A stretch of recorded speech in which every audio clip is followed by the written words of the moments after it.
chose Sex Talks Podcast once again. If you are a first-time listener, welcome to the Sex Talks Podcast family.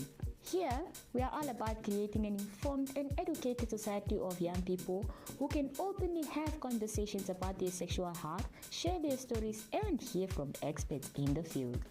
We are recording yet another episode live from the Be Free Youth Campus thanks to our collaboration with the Be Free Studios under the One Economy Foundation. You can find this youth-friendly space at the Windhoek Multipurpose Youth Center or online at Be Free Namibian. And if ever you find yourself in Katutura, please do feel free to come visit us and say hi. Before we can start off with today's episode, I would just like to give a trigger warning because our episode is one that is very sensitive but necessary. We are going to speak about a topic that affects a lot of people, but it's not spoken about enough. This is about rape, consent, and your rights under the Namibian law. And while we're talking about sexual violence and rape, if this topic feels overwhelming, please pause and listen later. Or if you would like to make sure that you are in a safe space before you can start listening to this, or if you feel like you may need the assistance of a trusted adult or feel the need for psychosocial support, please do feel free to reach out to us. We are based at the Be Free Youth Campus as mentioned. We have psychosocial support in terms of social workers, psychologists that may be able to assist you.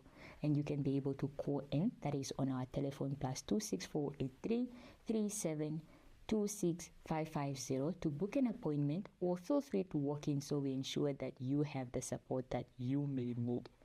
So before we can dive into this episode, we have a beautiful guest joining us in studio. I'll give her an opportunity to introduce. Good morning, Elize. Welcome to Sex Talks Podcast. How are you doing? And please introduce yourself to our audience. Good morning, Selma. Thank you for having me. My name is Elize Viall, and I'm the Senior Social Worker for One Economy Foundation, and I'm stationed at the Be Free Youth Campus in Karatura. Amazing. Before we get into the main discussion for today, I'll just give a disclaimer, or rather just to give you hints that she is one of our social workers based at the Be Free Youth Campus. And if you walk in and you prefer that you speak to her, please give heads up to the receptionist and she will be able to book you a session with Elize. Now, Elize, let's begin with the basics. In the last few weeks, rape, sexual violence is something that we've been having a conversation about based on what has happened in Okahanja. But based on that conversation and my observation from social media, it's more like we don't really have the necessary insights as to what is rape according to the Namibian law. Would you be able to please break that down for us? So rape is the intentional commission of a sexual act under coercive circumstances. And coercive circumstances means that a person is forced or threatened. This can be by physical force or threats to cause another type of harm, being unable to escape from a situation. For example, if somebody holds a knife to your throat or threaten to stab you with that knife, that is an implied threat. That would be coercive circumstances. Or if somebody puts a gun on the table or a knobkerrie on the table, they may not be pointing it at you, but there is an implication. It is applied that they mean you harm, or they mean to use this, or they mean to use these weapons to harm you. Those will be considered coercive circumstances. Give us examples of what may be categorized as rape. Okay, so for instance, if I'm with my boyfriend, it's been my boyfriend for 7-8 years, but I don't feel like having sex today. Or rather, we start kissing, and now the act progresses further. But during the sexual interaction, I feel like I actually don't want this. And I say stop. Or I said, no, can we please leave this? I don't want this anymore. And the other person continues. That is rape. If I am so intoxicated, that means really drunk, that I cannot even stand on my 2 feet, or I fall asleep, and somebody has intercourse with me, that is rape. And I also need to now make it very clear here, in terms of Namibian law, if you're under the age of 14 and you have sexual intercourse with somebody that's 3 years older than you, it is rape. It is automatically rape. The age difference indicate that there is a power play. There's an unequal power distribution here because you are younger. From the age of 14 to under 16, if you have, if there's sexual intercourse with somebody 3 years old and older, then it is statutory rape in terms of the Combat of the Immoral Practice Act. Once again, the age there is saying that it's not an equal playing field. If a 12-year-old has sexual intercourse with a 22-year-old, and the 22-year-old says, but she or he consented, that 12-year-old cannot consent under Namibian law. The age of consent is actually set at 16 in terms of the Immoral Practice Act. So, just simply, under 14, it's rape. Between the ages of 14 and under 16, it's statutory rape. When we have the 3 years age difference. When I'm a 13-year-old having sexual intercourse or play with another 13-year-old, that is not rape, because they're in the same age category, unless there is coercive circumstance. So the one party was being held down or threatened with a knife, or a gang of us held the one party down, then that would be rape. Elize, this was quite informative. At some point I felt like I needed to take out my pen and just take a few notes, because the conversation has been ongoing, and clearly by the way the engagement looks, especially on X, I was like, how does somebody who formed a reason like this? But you've also mentioned what rape is. Now, what do I do if I'm raped? Okay, the first thing you do, remember, rape is a very intrusive violation of our body autonomy. And there's a lot of emotional consequences, including, and I would like to mention this, guilt. It always feels like it's because of me, it's because of the way I dress, it's because of the way I flirted. Maybe I let this person on. The person bought me drinks, so I shouldn't have accepted. There's a lot of guilt, there's a lot of shame. But firstly, what we need to remember is, do not bath, do not wash yourself. Report to a gender-based violence victim protection unit. So it's the Old Women and Child Protection Unit. Yeah? We have about 17 units across the country. So if you're feeling uncomfortable, calling in helplines like Lifeline Childline 106, calling the GBV helpline 116, report as soon as possible, because there is twofold reasons here.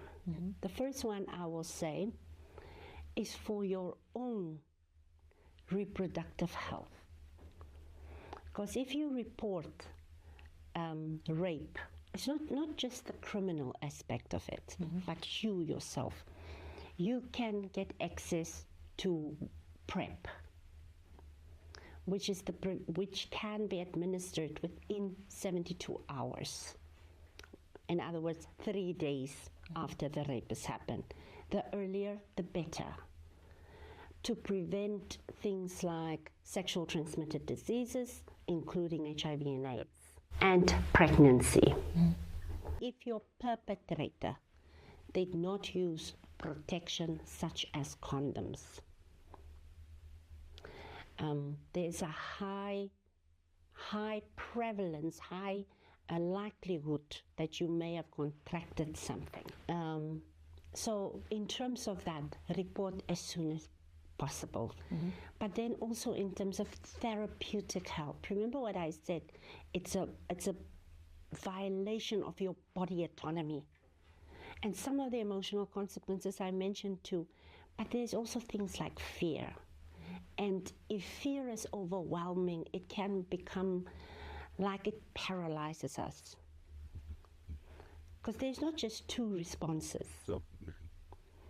It's not just fight or flight. Some of us also freeze.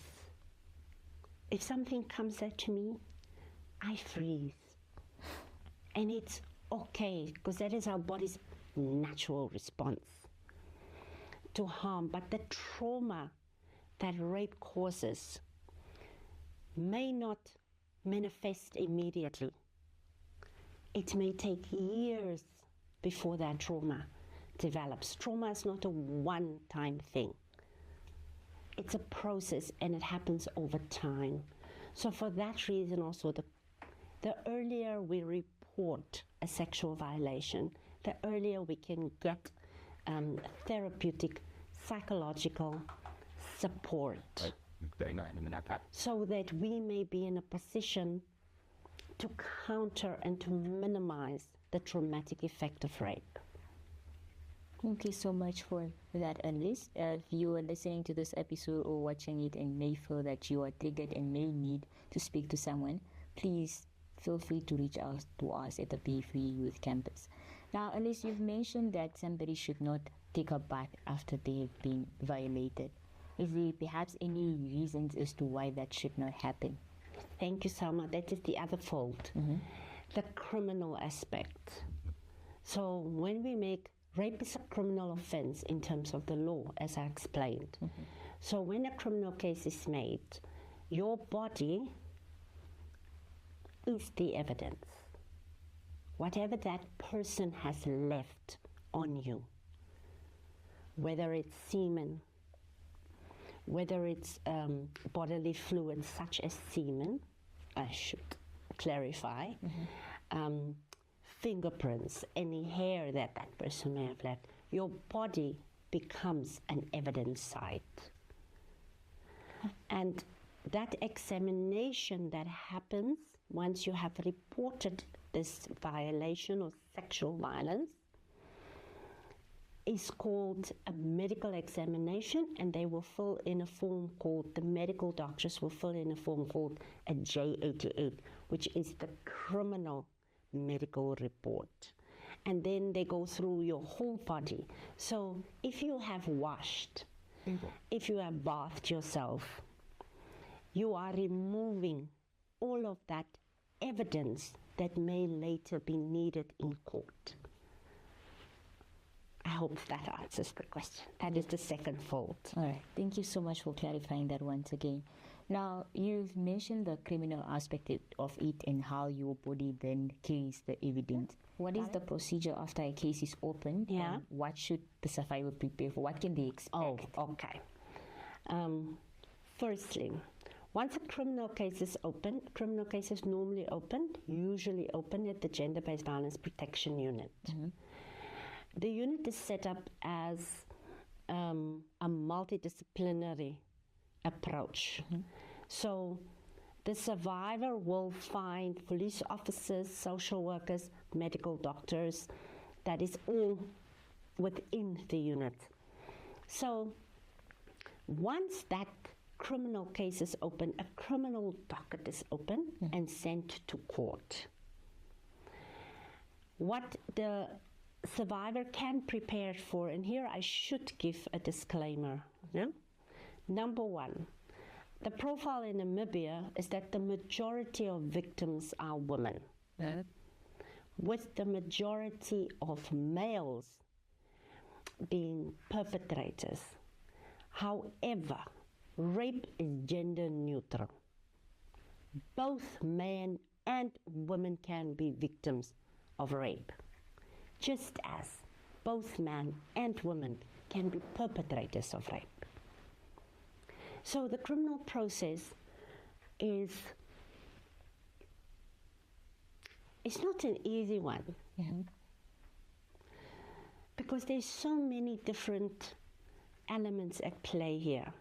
So once a criminal case is open, the case will go to court. The police, having investigated that case, in other words, you have come, you have stated, this is what has happened to me, where it happened, when it happened, whom you suspect, or whom you knew did it. Mm-hmm. Okay? The police must investigate all of those claims. Because Namibia has a punitive legal system. Mm-hmm. In other words, I steal this pot from you. Mm-hmm. There must be proof that I have stolen this from you, but you are accusing me of stealing it. I still need to respond to that accusation. So I will also get a chance to defend myself. And once we have in the court of law, unfortunately, the court must deal with the factual information regarding the case. Because we're dealing with very heavy subjects here. We're dealing with the loss of liberty. Mm-hmm. Once you are found guilty in a court of law, you can be sent to prison. So the court must weigh up both sides of the story. Because there's always two sides to a story. And everybody in court will have an opportunity to state their case. Since it's a criminal case, it is not a case between you and me. It is a case between the alleged offender and the state. So I hope that makes sense. Yes, it does make sense. And I love how you've clarified that just as how men and women can be victims of rape or violence, is the same as to both men and women can be perpetrated as well. Now, maybe I may have missed a step when I asked in terms of what can they prepare for, but would you be able to give us a walk around as to if I am raped today and I walk into the police station or the GBV unit? What's my walk around the room going to be like? What steps? How do I move? Where do I start? Where does it end? Maybe just paint a picture for us. Okay, so once you report to the GBV unit, mm-hmm. you will be seen by a social worker. Mm-hmm. If you are a minor under the age of 18, you will be seen by the Ministry of Gender social worker, mm-hmm. who has the mandate for children. If you're an adult over 18, you will be seen by a social worker from the Ministry of Health. Mm-hmm. During this process, the social worker is there to look after your well-being. So, how best can we prepare you psychologically, mentally, for you to disclose? So disclosure just means narrating the story in your own words to what has occurred. Because remember, the victim of an sexual assault is the primary witness that a crime has been committed. So we need to hear it from you in your own words. So once that is done, the police officer then takes your statement. Your statement is now this narration, exactly what has done. And here is some advice I can give. Let us not put kapana spice on.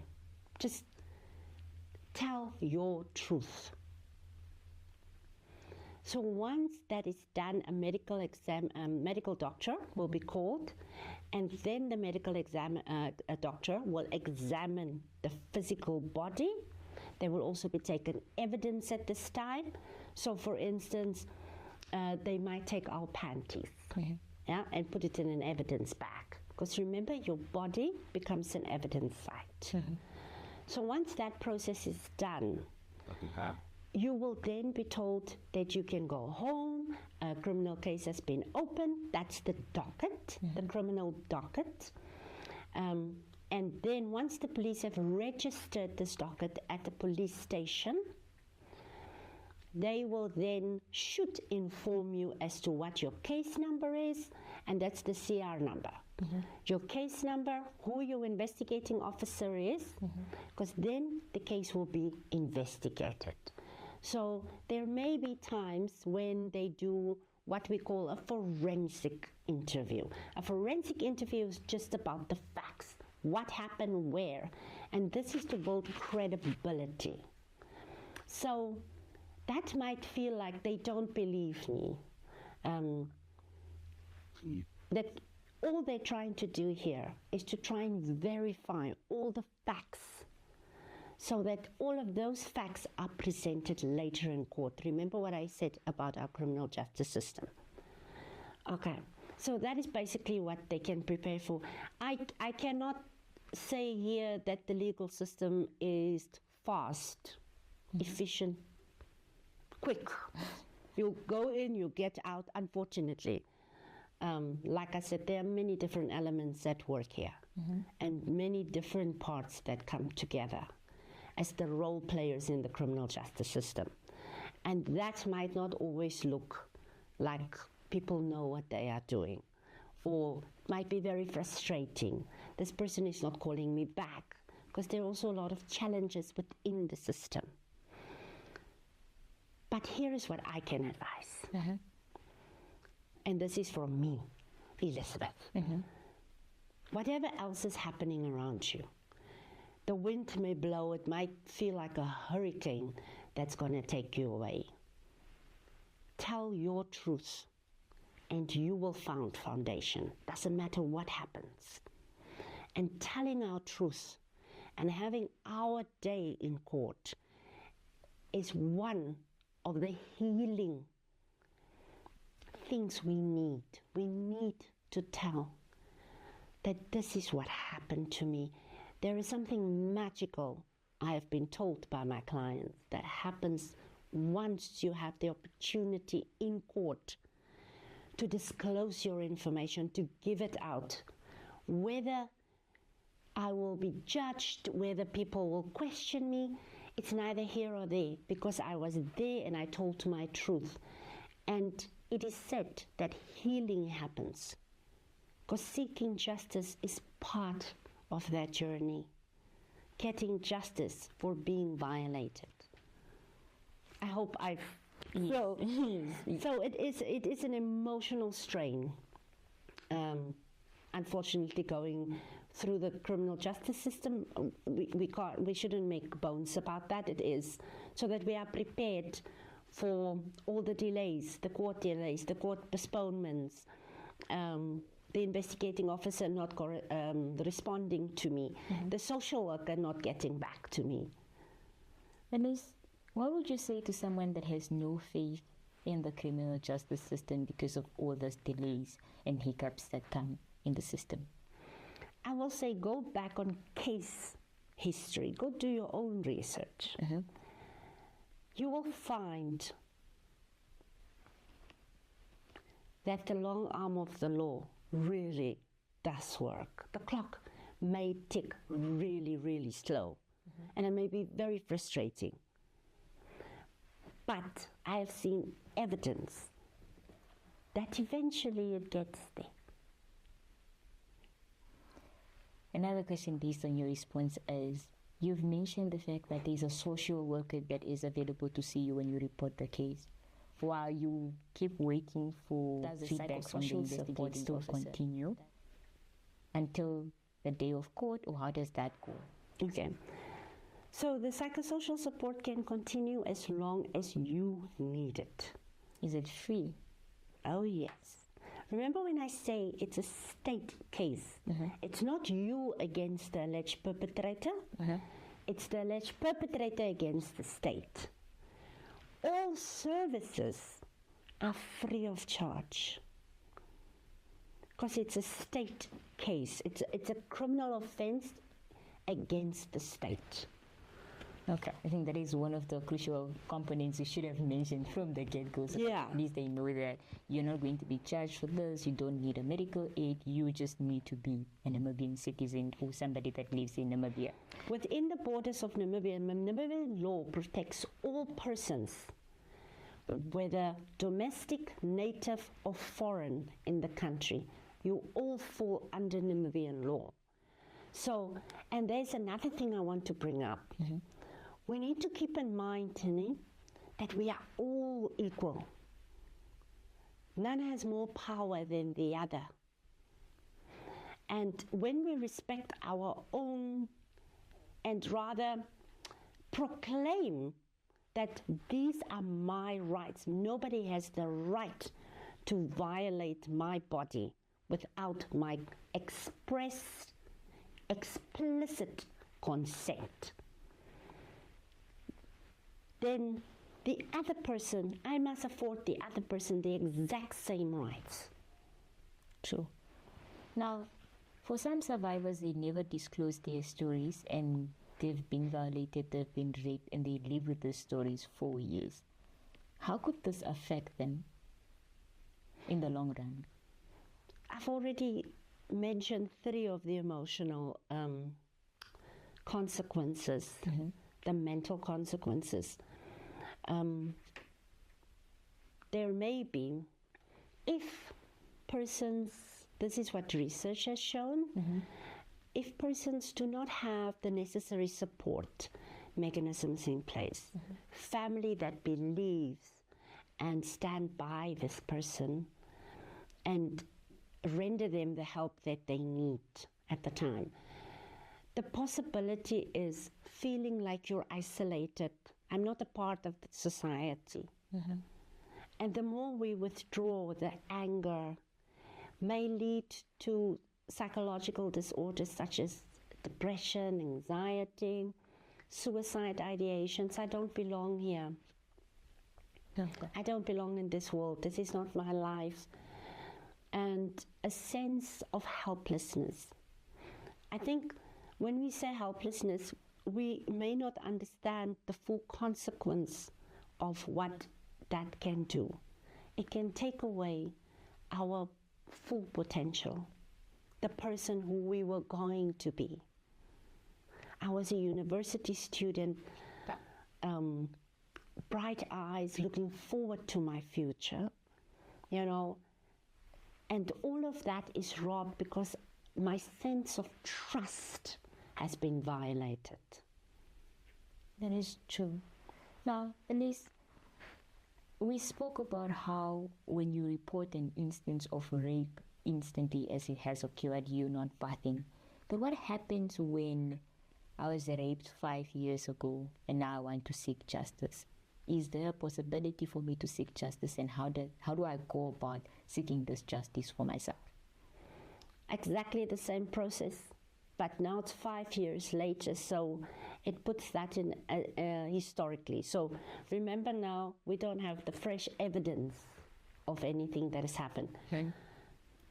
But any person that has been raped any time throughout their lives, and I recall the case of Lucy Fields in Swakop that was sexually violated by a known person. Yeah. So years later, once she was an adult, she disclosed. And we've seen also the Me Too movement, how many people found the courage years after their violation to come forward and say, this is what has happened to me. It does make the case more difficult, but that shouldn't stop you from reporting. And it will be investigated like any other case. Wow, what a time to be in a Namibian home. Now, Elize, you've mentioned that both men and boys can also be victims and perpetrators. that we live in a society whereby when men share their stories, especially that of assaulters' children, there's always that assumption that they could have fought off the attackers. They must have enjoyed it. Where do those beliefs stem from and why are they harmful to the boy child? In a society, as I said, we are not islands on our own. Mm-hmm. Human beings need interaction. But through this interaction, we do so through culture, Mm-hmm. where things like gender norms. A boy is strong. A boy shouldn't cry. A boy cannot be a victim of violence, and more especially sexual violence. And those becomes harmful to especially that gender, because they feel like if I go and report at the police station, they will laugh at me. Mm-hmm. Nobody will believe me. Persons like that live with the abuse, live with the emotional, psychological trauma that abuse has caused. And as we already discussed, all the consequences of that, it is not specific to only women. It's specific to all who has been violated. And the same consequences can be, but more especially, we have a very high dropout rate among our boy child. Mm-hmm. We have a very low uptake of services such as social workers, psychologists from the boy child.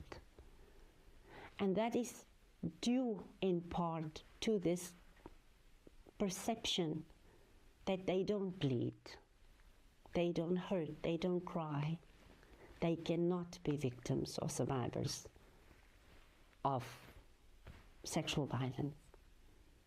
That is indeed true. I think this leads me to a question of what message or advice do you have to any boy child or man that has been violated but has never had the courage to say, I'm going to seek justice for myself? What message do you have for them? That you should never give up. You should never allow others to write your life story, because you are the hero or the heroine in your own story. So when we allow others to put characteristics on us, to say that you are not supposed to do X, Y, and Z, it takes away our potential to be. So the one thing that I will tell them is like, be persistent. Find your 5 people that you can trust in this world. Remember, they are out there. And tell your truth so that you can live your best possible life. But do not let others take away your right to service, because you have a right to that service. It is violence and rape amongst children is one that is really common in Namibia, and we've had quite a lot of cases whereby homes where we're supposed to be safe and most protected is where violence occurs. Now, in the instances where children are being violated at home, how do we deal with such cases, and how can a child who may be listening to this episode be able to seek justice for themselves or go to someone they trust? Okay. So children in Namibia are people under the age of 18 in terms of the Child Care and Protection Act. Mm-hmm. Children have more protection because of the vulnerability of their age. Mm-hmm. So if, and yes, you are right, there is another profile of sexual violence, is that it happens by people who are close to us in the household. Neighbors, those that are known to the survivor. If a child is violated in a house, the child can report to any person. And here at the Be Free Youth Campus, we have a group that we call Protective Behaviors, where we are trying to give young people skills and words, because that is what mostly happens. Perpetrators target children because they perceive them to be weak, vulnerable. They will not be listened to because children are seen and not heard. So nobody will believe them. And those are the kind of characteristics that perpetrators look out for, and that's why they target children. But parents are ultimately the custodians with duties and responsibilities, and one of those duties is to protect children. So children must have the freedom to come and say that this and this and this and that happened to them, which we don't find normally. Children are more likely, within the Namibian scenario, to accidentally disclose to friends, teachers, in circumstances which makes it very difficult. But once a child has disclosed, whether it be accidental or purposeful disclosure just means that person had the time to think about and say who I'm going to tell, and if that person doesn't believe me, I'm going to go to that person, and I'm going to keep going until somebody believes me. That is a purposeful disclosure. An accidental disclosure is, I can give an example. A group of girls were combing their hair, and the one was like, oh, her hair is so knotty and it's very sore. She better tell her mom to get her a detangling brush. And the other friend, having the same problem, saying, I better tell my mom to tell her boyfriend to stop hurting me. That is an accidental disclosure. So how it happens, how our defense mechanism as human beings is there to protect us for things that we may not be able to handle now. But once we are ready, we may have accidental disclosures such as that. So a child will then go to the Ministry of Gender, as I said earlier, and be interviewed by a social worker. A social worker must take up the case in terms of the Child Care and Protection Act and investigate the case. Same steps as I already explained. A medical exam will be done, a criminal case will be opened, and then the case will be investigated by both social worker and police officer. And if the child is in need of protective services, it is the social worker that will take the lead. In terms of the criminal case, it's the police officer. So when the social worker thinks this child is in need of protection from their own family, in other words, the violation is happening with somebody they know or is within their family circle, that child may be removed by court order. That is a separate criminal matter in the children's court. Okay. So I like how you've mentioned that they may be in need of protection. What does protection for children look like? And I'm asking this from the context of, if my mom, my dad, an elder brother, or an uncle is violating me at home, then I'm more likely to be scared to say, where will I live if I take up this case? How does this protection look like for them? Okay, as stated, the matter is taken up at the children's court. The child may be removed from the family household and placed in a residential child care facility that falls under the Ministry of Gender. The child may also be placed in kinship care with a trusted family member that is not involved in the matter, or that the child might trust. Namibia, as a country, we don't want children to be institutionalized. So removal of a child is normally last resort. We will first see within the family if there's somebody that is trusted. But a serious case like rape, which is Schedule 1 offense,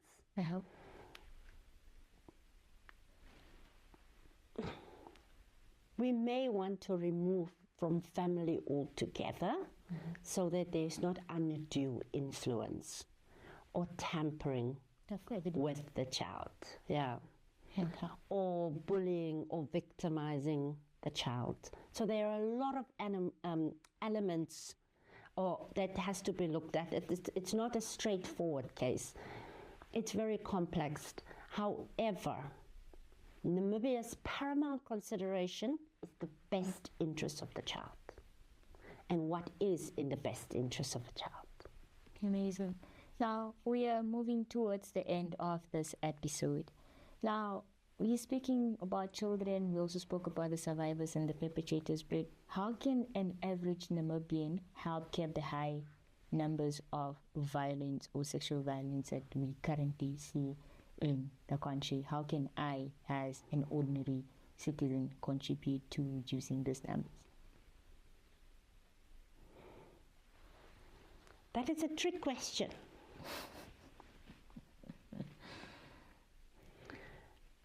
Because one ministry, the state, cannot address sexual violence by themselves. It needs to take a communal effort. For one, children who are violated within the house, there is a tendency of family members to come together to protect the alleged perpetrator, not believe the survivor. They are willing to have the survivor rather not be a part of their family anymore, whether that's a child of 10 or 12, and protecting. So family come together. Culturally, we have also seen that families will tell social workers and police officers, it's fine, you are not needed here, we have sorted it out, he will pay X, Y, and Z, and the story is closed. So if we are continuing harmful cultural norms, beliefs, and values such as those, we are not drawing a direct line, a red line, to say this is unacceptable. That every boy, every girl, every woman, every man must feel safe all the time in their own home, in their work, in their streets, in their communities. It takes a communal effort, a societal effort, to speak out against gender norms that is not allowing boys to come forward, to protect and speak out against that protection of alleged perpetrators, because we are kind of sending a mixed message. Yeah, no, but he's my cousin, and he's not normally like that. It was just because he was drunk. So we're sending a mixed message. So it's okay for some, but not for others. So if we, in my opinion, this is my opinion, stand up as a society and say this is unacceptable, this is no longer accepted within the society, and there's real consequences for perpetrators of such crime, then maybe we have a shot to eradicate it and eliminate it altogether. Thank you so much, Elize. Now, on Sex Talks podcast, we usually have what we call a quick fire segment, which we have 3 questions, which usually ask our guests. But I would like to take this away and give you something more give us a breakdown or an overview of what the breakthrough pillar is, and what services do you have available? Because remember, we gave a trigger warning to our audience that if they may require any services, they may be able to come to us. Please walk us through that so that we close off this episode with more of what can they do and where can they go for assistance. Psychologists. And what we do is we take into consideration the holistic well-being of youth. So we look not only at where you are today as a young person, but where you could be as an adult, as a fully potentially functional adult.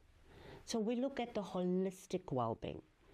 Social workers, to put it as short as I possibly can, looks at a much broader scope. We look at your wellness at home.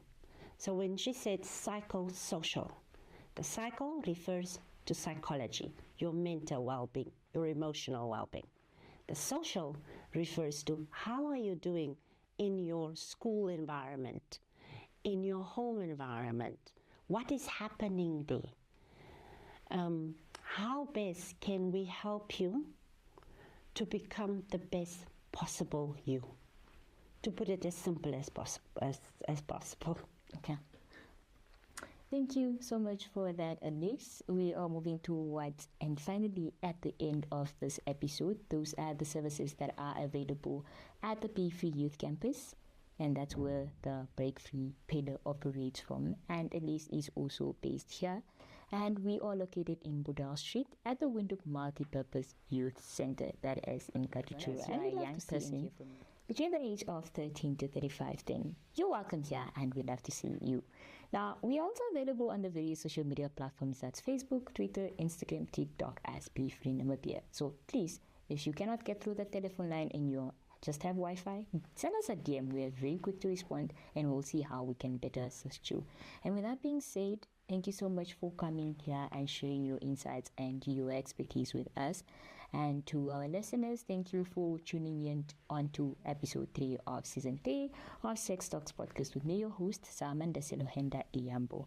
And if you are looking for support, if you need healing, if you need justice, or whichever means we can be able to assist you as a survivor of violence, please do not hesitate to reach out to us, because we are here to break free from violence. And that's how you, as an Namibian, can be able to contribute in terms of sharing this episode and making sure that people have access to information and they're well informed about how can they seek justice, how can they get healing, how can they get the support that they deserve.